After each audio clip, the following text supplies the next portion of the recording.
ఓం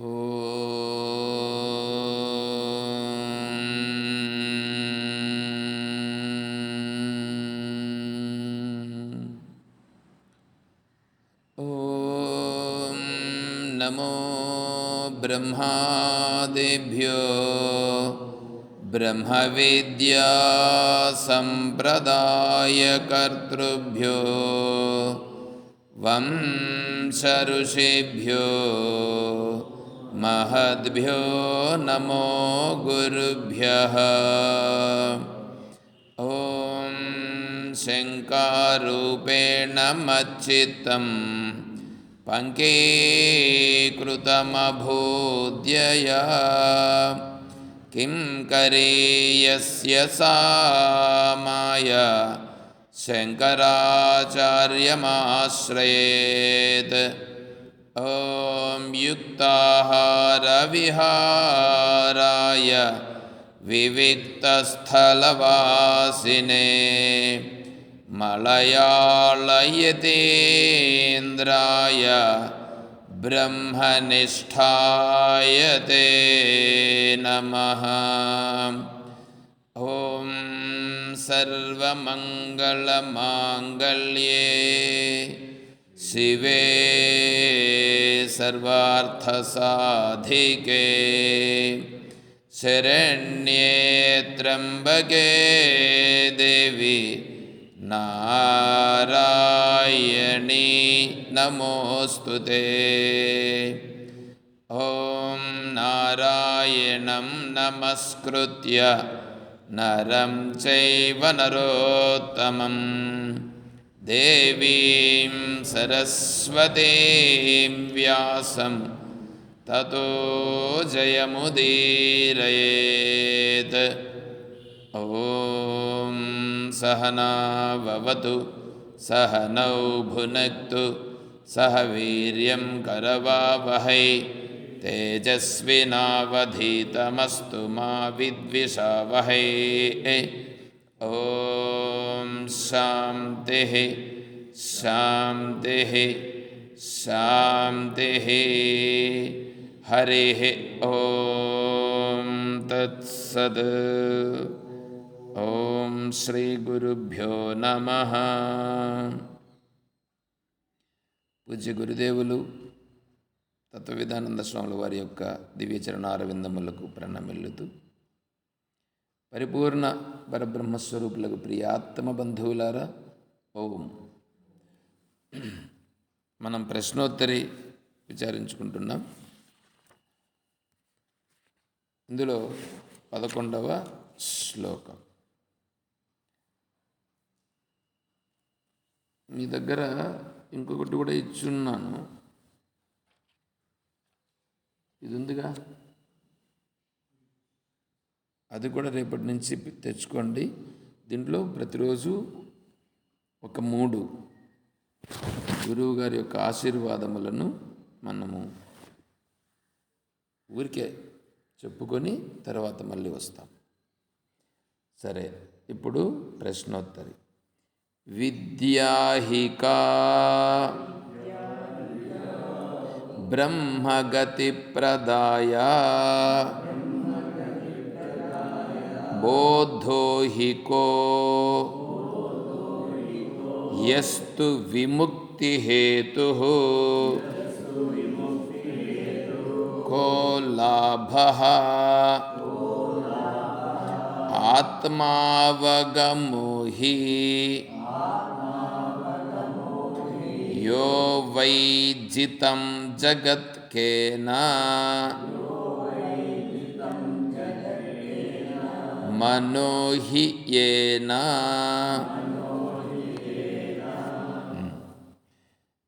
విద్యాహిక, దీన్ని మనం చూచి ఉన్నాం.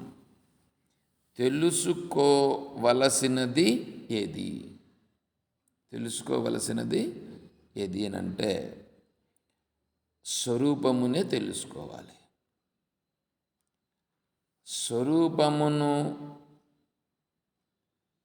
తప్ప నువ్వు ఇంక వేరే ఏమి తెలుసుకున్నా నీకు బంధమే. స్వరూపము తెలివి రూపంగా ప్రకటమగుచున్నది.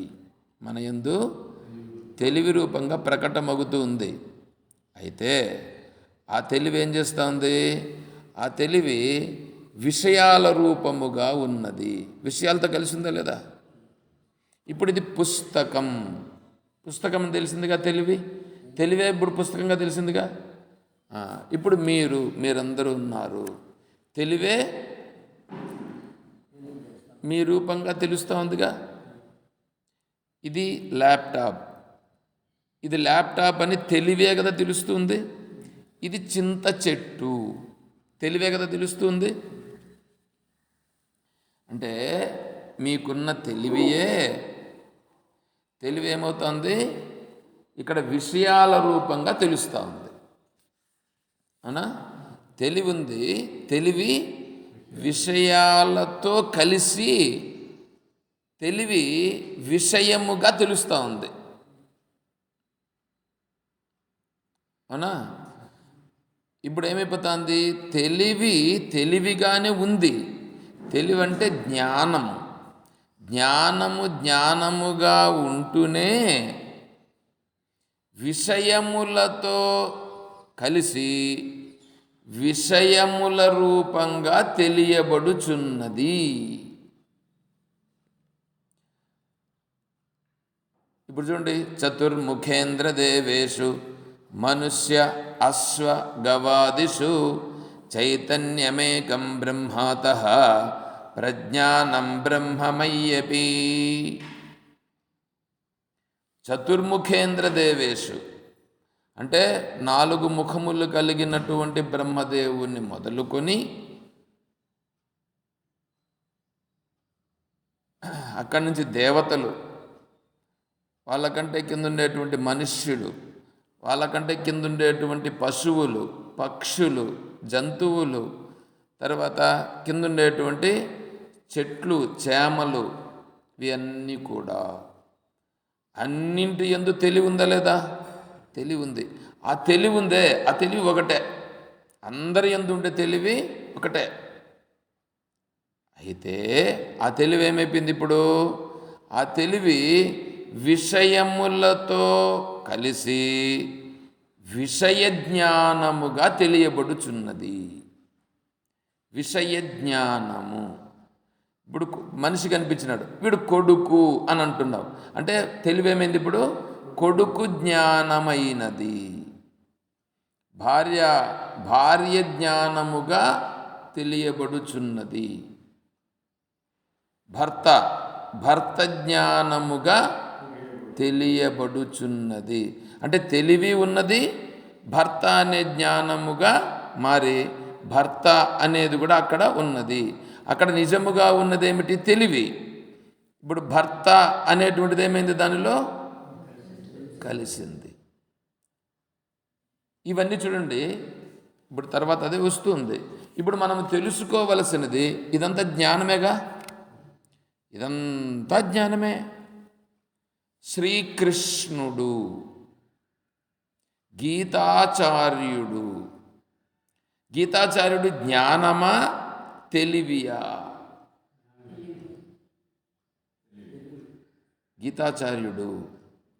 గీతాచార్యుడు అనింది ఎవరు?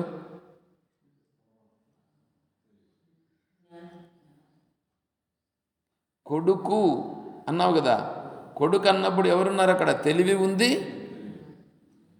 కొడుకు ఉన్నాడు, ఇద్దరున్నారుగా. బాగా అర్థం చేసుకోండి. తెలివి ఉంది, కొడుకున్నాడు. ఇప్పుడు ఏమైంది? కొడుకు జ్ఞానం నీకుంది. కొడుకు జ్ఞానం కలిగిందిగా. భార్య ఉంది, భార్య అనే జ్ఞానము ఉంది. అంటే తెలివి ఉంది, భార్య అనే జ్ఞానము ఉంది. రెండున్నాయా? ఇప్పుడు గీతాచార్యుడు ఉన్నాడా? తెలివి ఉందా? తెలివి ఉంది, గీతాచార్యుడు కూడా ఉన్నాడు. ఇప్పుడు గీతాచార్యుడు తెలివి ఒకటా?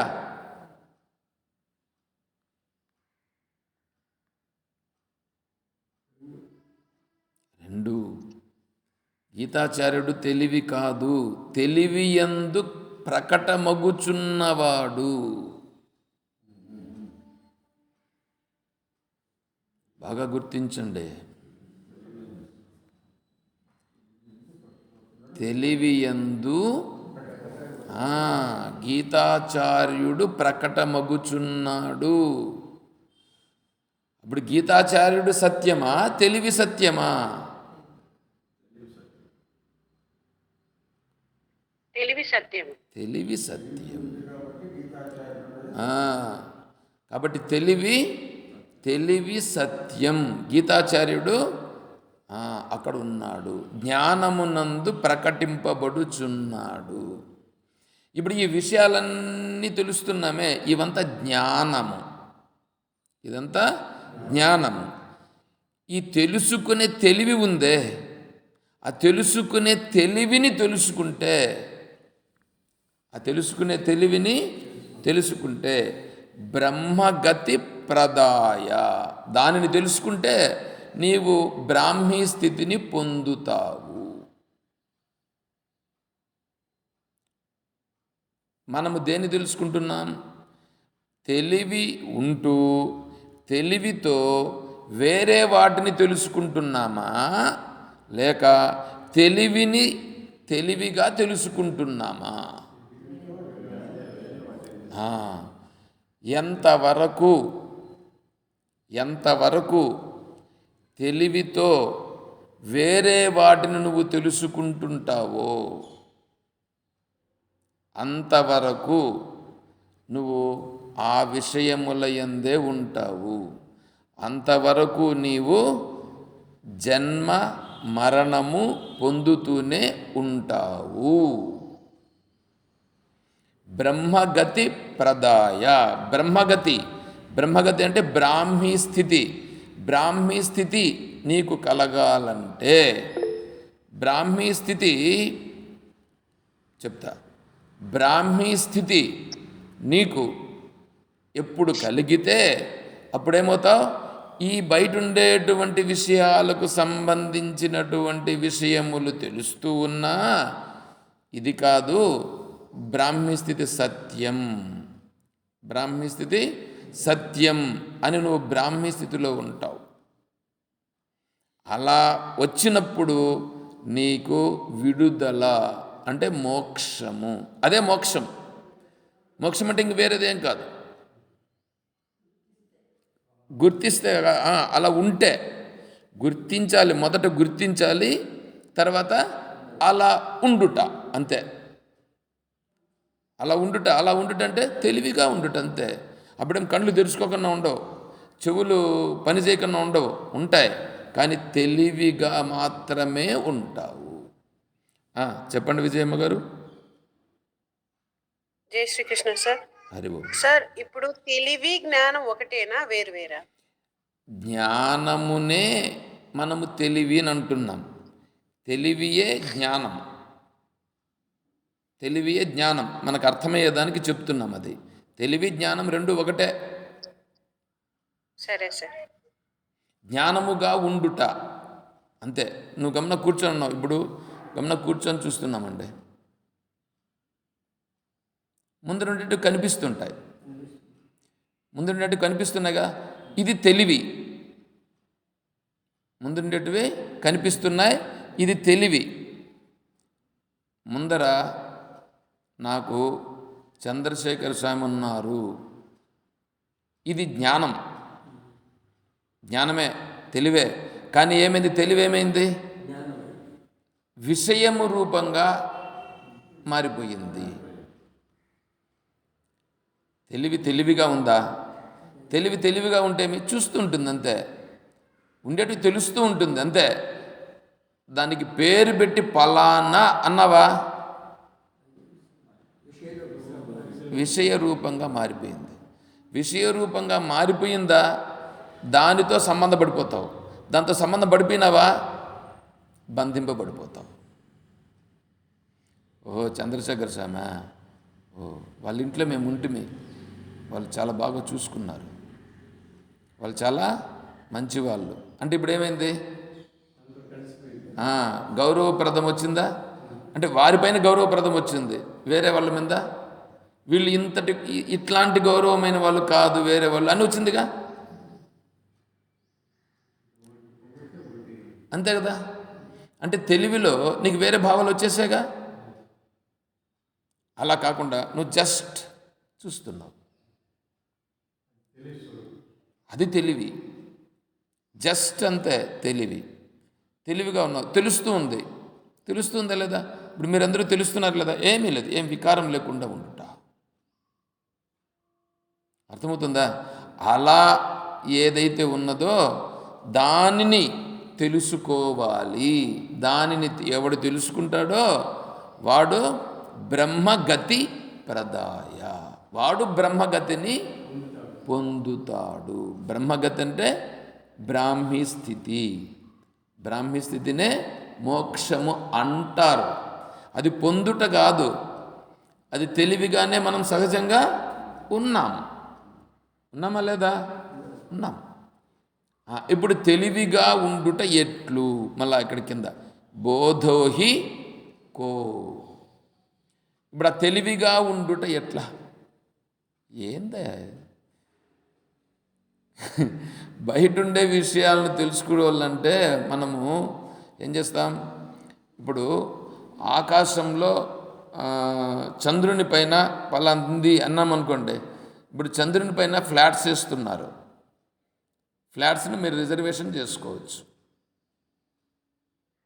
ఎక్కడ? చంద్రుని పైన ఫ్లాట్స్ వేసి నాసా వాళ్ళు వేస్తున్నారు. ఇంకా వేరే వాళ్ళు కూడా ట్రై చేస్తున్నారు. మీరు ఫ్లాట్ కావాలనుకుంటే ఇప్పుడే బుక్ చేసుకోవచ్చు. మీరే కావాలనుకుంటే. ఇక్కడ తెలివి రూపంగా చెప్తున్నా, తెలివి రూపంగా జ్ఞానముతో బయట ఉండే విషయాల వైపు పోయినారని అనుకోండి. ఒకవేళ అంత కూడా పోవచ్చు, అక్కడికి కూడా వెళ్ళవచ్చు.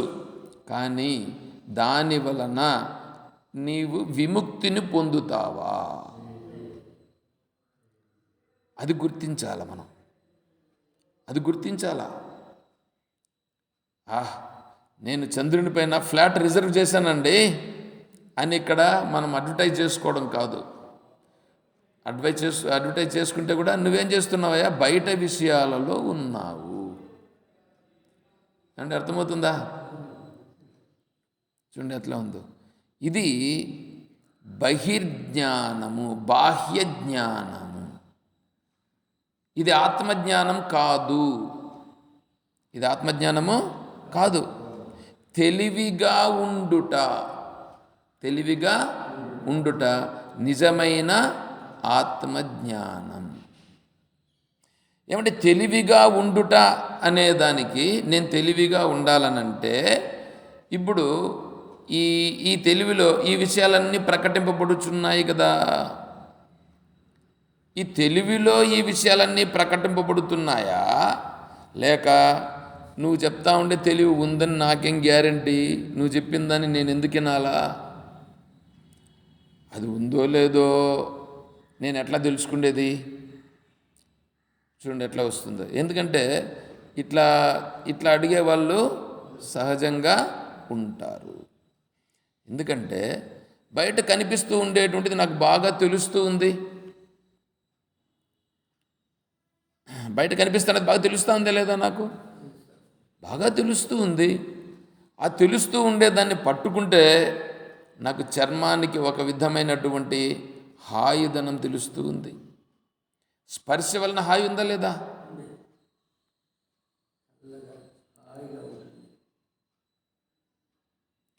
వేరే శరీరాన్ని ఈ శరీరముతో స్పర్శ చేసినప్పుడు ఒక విధమైన అనుభూతి వస్తుందా రాదా?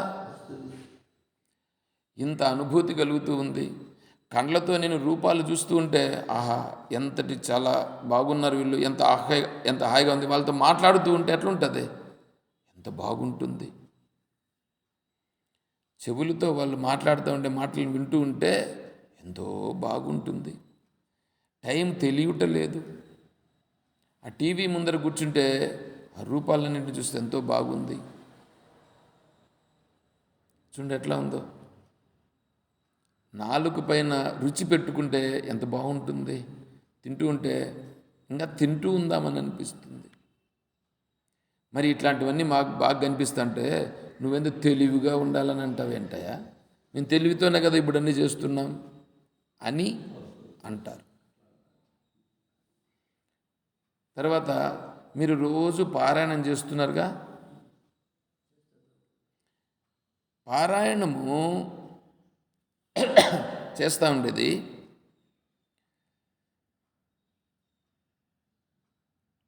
అలవాటుగా చేస్తున్నారా లేదా తెలివితో చేస్తున్నారా? చూడండి, పారాయణం ఎలా చేస్తున్నారు? అలవాటుతో చేస్తున్నారు. అలవాటుగా అంటే ఏంటి?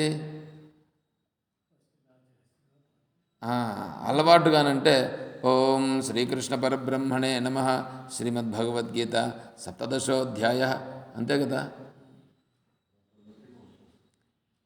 మనస్సేమో వేరే విషయాలు కూడా ఆలోచిస్తూ ఉంటుంది, దీన్ని కూడా చెప్తూ ఉంటుంది. అప్పుడు తెలివిగా చేస్తున్నామా?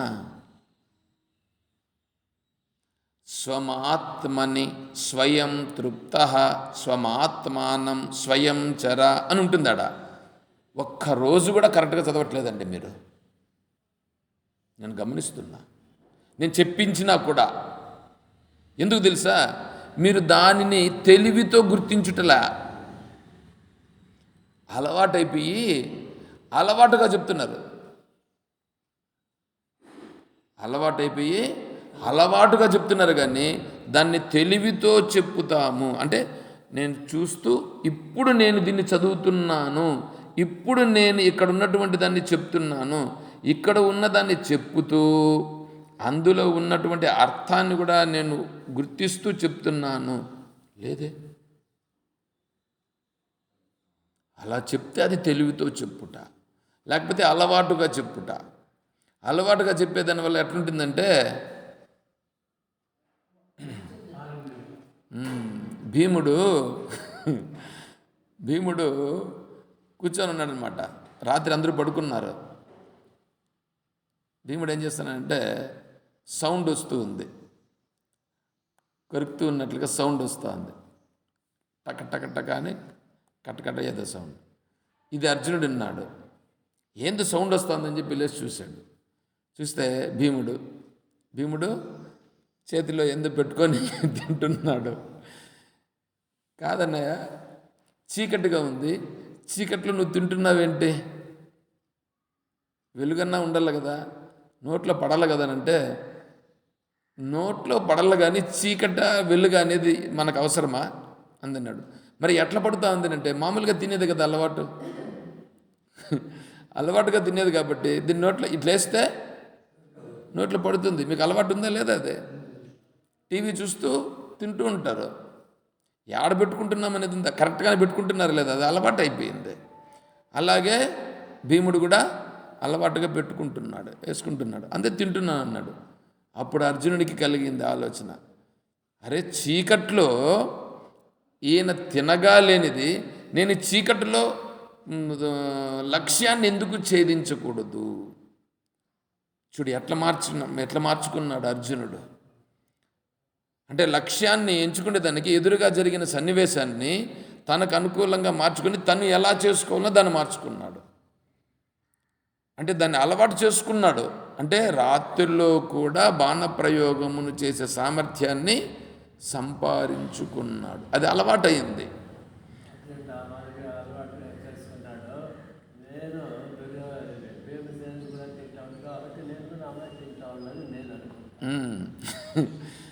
ఇప్పుడు చూడండి, ఇప్పుడు మనం కూడా పారాయణము అట్లా అలవాటుగా చేస్తున్నామా లేదా ఫ్రెష్గా చేస్తున్నామా? అలవాటుగా చేయుట అనేది ఏం చేస్తుంది తెలిసిన? మన మనస్సులో ఉండేదాన్ని తెచ్చిపెడుతుంది. అలవాటు మనస్సులో ఉండేదాన్ని తెచ్చిపెడుతుంది. ఇప్పుడు అలవాటు పెట్టుకోవాలన్నా తెలివిని పెట్టుకోవాలన్నా? నీకు తెలివి కావాలి, తెలివిగా ఉండాలి అనంటే నువ్వు తెలివి నీ దగ్గరే ఉంది. నువ్వు తెలివిగా ఒకసారి చూస్తే, నువ్వు అనుభూతిలోకి తెచ్చుకుంటే దానికి ఇంక నీకు వేరే వాళ్ళు ఊరి చెప్పాల్సిన అవసరం లేదు. అలా తెలుసుకోవాలనంటే అసలు తెలివనేది ఒకటి ఉంది, అదే సత్యమైనదని ముందు తెలుసుకోవాలి. అదే సత్యమైనదని ముందు తెలుసుకోవాలి, గుర్తించాలి. ఇది సత్యమైనది, మిగిలినవన్నీ కూడా సత్యమైనవి కాదు. ఈ తెలివిలో ప్రకటింపబడుచున్నవి మిగిలినవన్నీ. నేను ఎక్కడికి తీసుకొచ్చాను? గీతాచార్యం దగ్గరికి తీసుకొచ్చానా? గీతాచార్యుడు కూడా తెలివిలో ప్రకటింపబడుచున్నాడు. భగవద్గీత తెలివి యందు ప్రకటింపబడుచున్నది. విష్ణువు తెలివి యందు ప్రకటింపబడుచున్నాడు. శివుడు ప్రకటింపబడుచున్నాడు. అర్థమైందా? సత్యమైనది తెలివి మాత్రమే, అంటే తెలివిగా ఉండుట మాత్రమే. అందుకే చెప్తున్నాడు ఇక్కడ, ఆ తెలివి బోధోహి కో, బోధోహి కో. ఆ తెలివిని బోధ అంటే జ్ఞానం. ఆ తెలివిని తెలుసుకున్నట. ఇప్పుడు మనం తెలివితో బయట విషయాలు కదా తెలుసుకుంటున్నాం, కానీ ఆ తెలివిని తెలుసుకున్నట. ఆ తెలివిని తెలుసుకునుట ఎట్లు? ఎస్తు విముక్తి హేతు. ఆ తెలివిని తెలుసుకుంటే ఏమవుతుంది? ఎట్లా తెలుసుకోవాలి? దాని తర్వాత చూడండి, కో లాభ, దానివల్ల లాభం ఏమిటి? ప్రశ్న, మూడో ప్రశ్న. తర్వాత ఇంకా నాలుగో ప్రశ్న, యో వై జితం జగత్కేన, ఈ జగత్తును ఎవడు జయించినవాడు అని. ఇది చూడండి, అన్నింటికి ఒకదానికి సంబంధం ఉండే ప్రశ్నలు. ఇప్పుడు ఇక్కడ బోధ అంటే ఆ తెలివిని తెలుసుకునుట. ఎట్లా తెలుసుకుంటే ఏమవుతుంది? అర్థమవుతుందా? దాన్ని తెలుసుకోవాలి. మీకు స్తోత్ర మంజరిలో ఒక శ్లోకం ఉంది, వాసనానుదయో భోగ్యే వైరాగ్యస్య తదావధిః అహం భావోదయాభావో బోధస్య పరమావధిః. ఆ శ్లోకం తెలుసా? గుర్తుందా? మీరే చెప్తున్నారు. వాసన అనుదయో భోగ్యే. వాసన అనేది అనుదయం అనంటే ఉదయం అంటే పుట్టుట, అనుదయం అనంటే ఇంకా లేదు, పుట్టకుండా పోవుట. వాసనానుదయో భోగ్యే అంటే వాసన అనేది ఇంకా పైకి రాకుండా పోవుట. అట్లా అయితే వైరాగ్యస్య తదావధిః, అది వైరాగ్యం అని చెప్పడం జరుగుతుంది. అహం భావో ఉదయ అభావః. అహం అంటే నేను. ఏ నేను? ఈ తెలివితో కూడినటువంటి నేనుందే, ఈ తెలివితో శరీరంతో అంతా కూడిన నేనున్నానే, ఈ తెలివితో కూడి చెప్తూ ఉండదే అది నేను. ఆ నేననేటువంటిది ఉదయ అభావ, లేకుండా పోతుంది. బోధస్య పరమావధిః. బోధ ఎందుకు వచ్చింది? ఇప్పుడు నేను చెప్తున్నాను, ఇక్కడ బోధోహి కో కదా అన్నాడు. ప్రశ్నలో ఏముంది? బోధోహి కో, బోధ జ్ఞానం. బోధోహి కో అనేదానికి ఇక్కడ చూడండి, అహం భావో ఉదయ అభావః బోధస్య పరమావధిః. పరమ అవధి. అహంభావము పుట్టకుండా పోతే, అహంభావము పుట్టకుండా ఉన్నప్పుడు ఏది ఉందో అది అహం బ్రహ్మాస్మి. అది అహం బ్రహ్మాస్మి. అర్థమవుతుందా? దీనిని గురించి ఇక్కడ ఆచార్యుల వారు చెప్తున్నారు. ఆచార్యుల వారు చెప్తున్నారా లేకపోతే శిష్యుడు అడిగితే చెప్తున్నాడా? శిష్యుడు అడిగితే చెప్తున్నాడు. శిష్యుడు బోధోహికో యస్తు విముక్తి హేతు. ఆ బోధ ఎట్లుండాలంటే విముక్తిని కలిగించేట్లుగా ఉండాలి. విముక్తిని కలిగించాలా, తేలిక ధనమైపోవాలి. తేలిక కావాలి కదా. తేలిక కాకుండా పోతే బరువుగా ఉంటే అదే బంధం, తేలికైతే అదే విడుదల. దాని గురించి చెప్తున్నారు. దాన్ని మనం రేపు విచారణ చేసుకుందాం. విషయం అర్థమవుతుంది కదా. బాగా తెలుసుకోండి. దీన్ని తెలుసుకుంటే తేలిక ధనం అవుతున్నదా లేదా అనేది మీకే తెలుస్తుంది. సరే. ఓ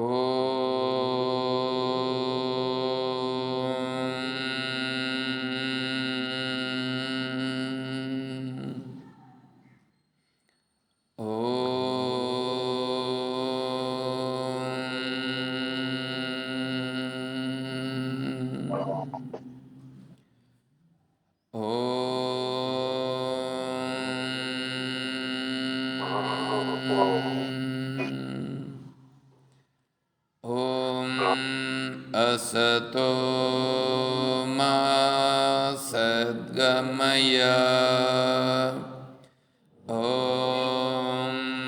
तमसो मा ज्योतिर्गमय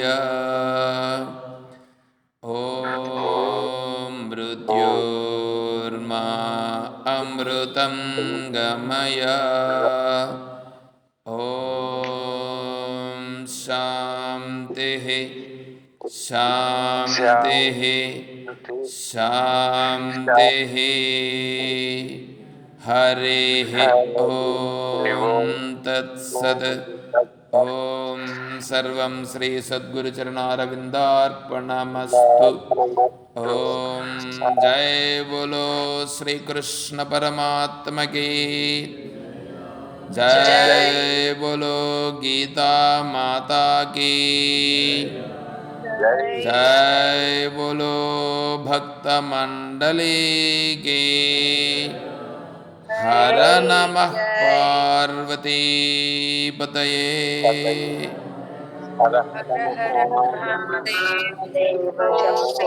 जय सीताराम। हरिः ॐ तत्सत्। ओम हरिः ॐ।